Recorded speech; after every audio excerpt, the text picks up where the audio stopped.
கரூர் நெரிசல் தொடர்பாக சிபிஐ விசாரணை கோரி முறைகேடாக மனு தாக்கல் செய்த விவகாரத்தில் பாதிக்கப்பட்ட இருவர் இலவச சட்ட உதவி மையத்தை அணுகி உதவி கோரியுள்ளனர். கூட்ட நெரிசலில் ஷர்மிளாவின் மகன் பிரித்திக் உயிரிழந்த நிலையில் அவரது தந்தை பன்னீர்செல்வம் சிபிஐ விசாரணை கேட்டு உச்சநீதிமன்றத்தில் மனு தாக்கல் செய்தார்.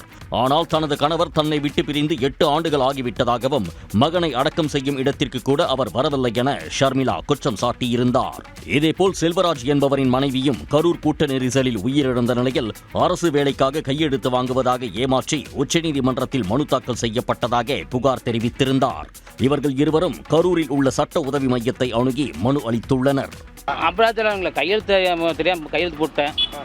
அது இப்போ ரத்து பண்ண சொல்லி கொடுத்துருக்கேன். வேறு பேப்பரில் போட்டால் நான் மக்கிய தான் ஃபோன் பண்ணி கேட்டேன், எதுக்கு கையெழுத்து வாங்க சொன்னேன். அது ஒன்றும் இல்லை, பையனுக்கு வேலை சமாசமாக மாதிரி இறந்து போனதுக்கு பணம் சேர்த்து பண்ணுறாங்க சொன்னாங்க.